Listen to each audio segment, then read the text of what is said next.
Sony, the official high-definition television of NASCAR on TNT, takes your NASCAR experience to another level with Sony Full HD 1080, the world's most powerful HD experience. We're under caution because of something Greg Biffle experienced. Into the wall with a little help from behind. Yeah, Casey Mears had a good run on him, and he just basically misjudged this move. I think he went down to go to the left and pass him, and he just tagged him and turned Greg right into the wall. So Biffle has taken his car back to the garage. On board with Jeff Burton looking back at it.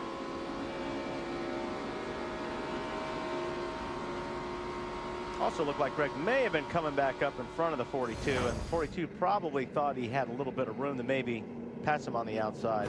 Pit road is open and a number of cars have come down. We'll outline their strategy when we come back. Well, things have gotten a little wacky here at Michigan. Take a look at the freecreditreport.com pit summary. You see Matt Kenseth out 11th, Kurt Busch out 10th, Carl Edwards out 9th.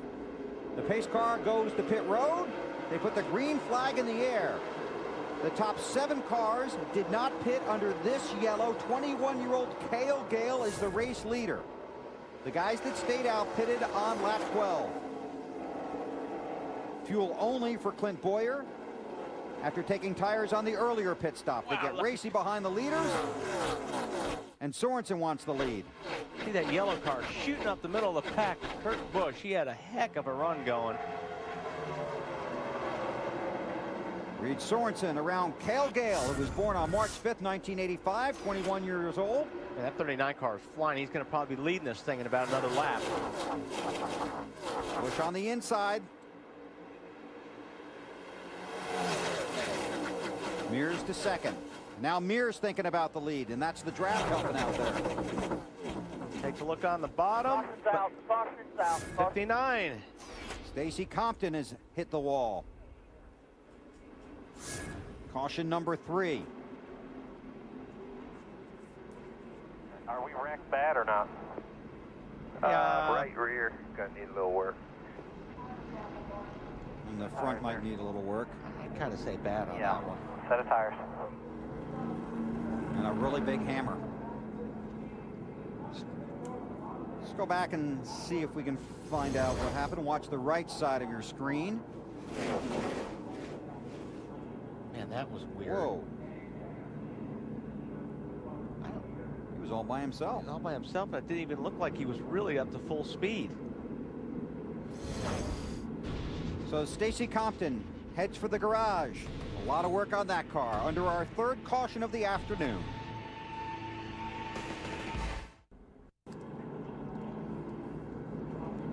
Working our 4th caution period here at Michigan. While you were away, a couple of cars going around, beginning with the guy we were just talking about, Cale Gale. Some of these guys reporting that there may have been some oil down on the racetrack. We see Jeff Burton spin also behind him. Go on board with Jeff Burton. There also was a report that the 77 of Bernie Lamar may have been smoking prior to this. Yeah, that looks like they got into something the way his spinning car too, was guys. wiggling there. Fuel back there somewhere. This is on board with Dale Earnhardt Jr. Over at 2. Cars on the bottom. Car is on the bottom. Might have some oil over there. Be careful. Might have some oil. Caution is out. Caution is out. Outside from behind. And there's the one car of Cale Gale. Was running in the top 5 and now is scored back in the 40th position. How's Dale Jr.'s car? He looks pretty good right now, Marty. He calls it a sporty little race car as he passes Matt Kenseth for position. But Wally, he promises he would be on the top of the racetrack. He's running the bottom of the racetrack. The car just doesn't work as good as he thought it was on the top of the racetrack. Right now he's kind of in the middle, but it works much better on the bottom of the racetrack. So he says in 1 and 2, it's excellent. 3 and 4, not so good, but 1 and 2 is where he's really fast. Matt? And Tony Stewart had it pinned down at the bottom. You heard him say in the pre-race, that's where he likes to run here at Michigan, trying to work the inside as Dale Jr. and Denny Hamlin go to the high side. He says the car is way too fast at the beginning of the run, meaning they needed to work on the back half of the run to make the car better. They've worked on that with some track bar adjustments, trying to keep the car freer later. got trouble on the straightaway. Off of 4. Oh, I was looking at that, Bill. They were almost 4 abreast coming off there, and they just seemed to just run out of room. Johnny Sauter, Scott Wimmer. A lot of damage. Johnny's car. 5th caution of the day.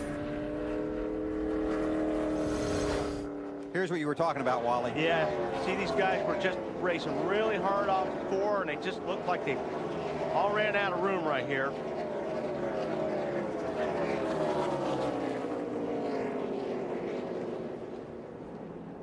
Jeff Burton and Augie Vidovich got out of town just in time. See, Ashton Lewis Jr. there in the middle. Looked like the 14 car really came up on the 25 car that really started the 25 car wiggling.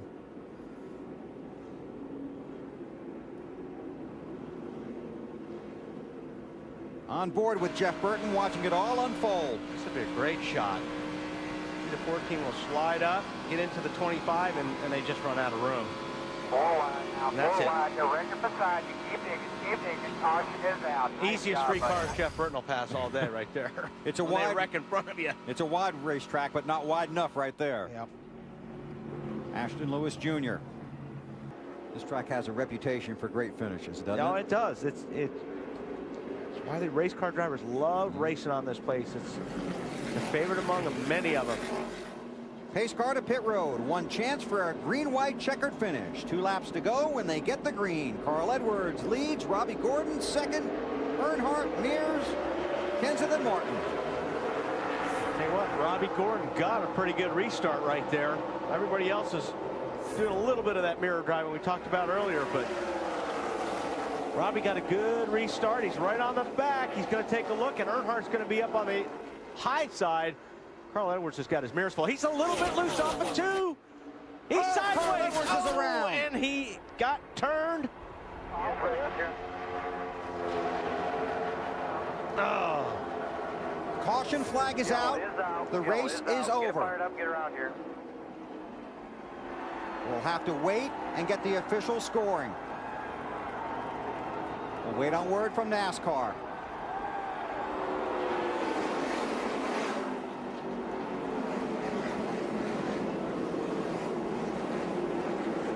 Earnhardt in the 8. Robbie Gordon in the 88.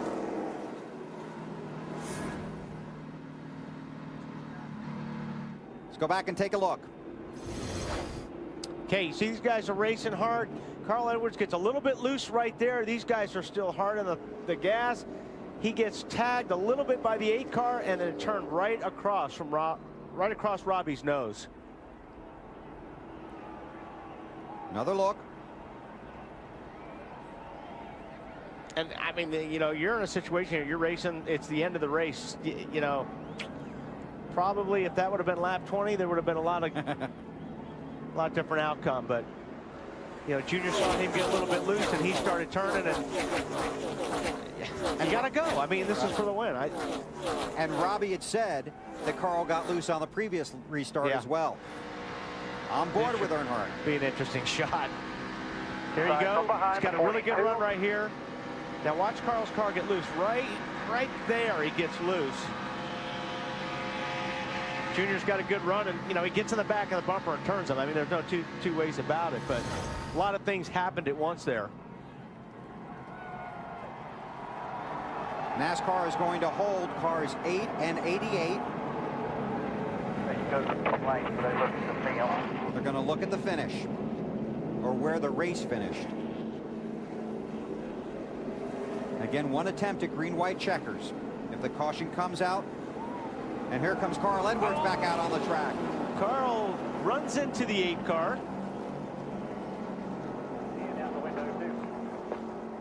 And he waved to him. See you tomorrow, I think he said. I'm going home.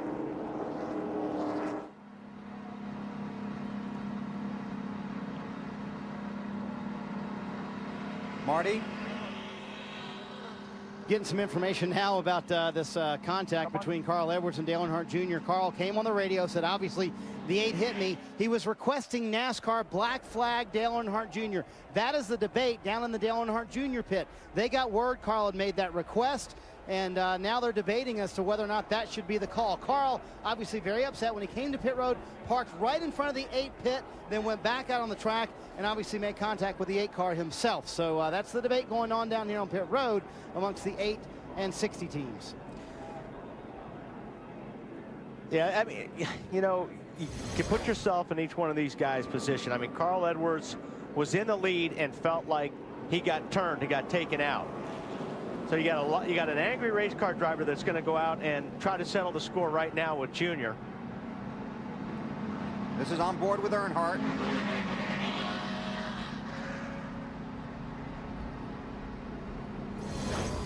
NASCAR has requested the 8, the 88, and the 60 all meet for a conference after the race in the NASCAR hauler. There's Carl. I'm okay, he says. You know,